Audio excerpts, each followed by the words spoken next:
মানুষের জীবন ক্ষণস্থায়ী। এই পৃথিবীতে আমরা আসি, আমাদের কর্তব্য পালন করি এবং একদিন ফিরে যাই চিরন্তন জীবনের দিকে। এই গল্প সেই নীরব মরুভূমির, যেখানে সূর্যের সোনালি আলো মিশে গেছে বিস্তীর্ণ বালুকার বুকে।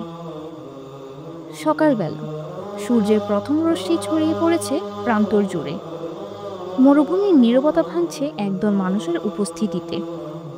তারা একত্রিত হয়েছে তাদের প্রিয়জনকে শেষ বিদায় জানাতে। এটি এক জানাজার দৃশ্য। প্রিয়জনকে হারানোর বেদনা তাদের হৃদয় ভারী করে তুলেছে, কিন্তু তাদের চোখে শান্তি, কারণ তারা জানে এই বিদায় চিরস্থায়ী নয়। তারা বিশ্বাস করে পুনর্মিলন হবে পরকালের অনন্ত জীবনে। তারা কিবলার দিকে মুখ করে সারিবদ্ধভাবে দাঁড়ায়। ইমাম সাহেব আল্লাহর প্রশংসা করে জানাজার নামাজ শুরু করেন। মরুভূমির শান্ত বাতাসে প্রতিধ্বনিত হয় দোয়ার শব্দ।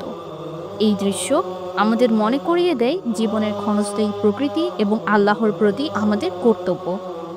জীবন একদিন শেষ হয়ে যাবে, কিন্তু আমাদের আমল, আমাদের কাজগুলো রয়ে যাবে সারা জীবন। প্রিয় শ্রোতা, এই দৃশ্য দেখে আপনার হৃদয়ে কি কোনো ভাবনা জেগেছে? মৃত্যুকে স্মরণ করা আমাদেরকে আরও ভালো মানুষ হওয়ার প্রেরণা দেয়। প্রতিটি মুহূর্তকে সঠিক কাজে ব্যবহার করুন এবং জীবনের প্রকৃত উদ্দেশ্য খুঁজে বের করুন।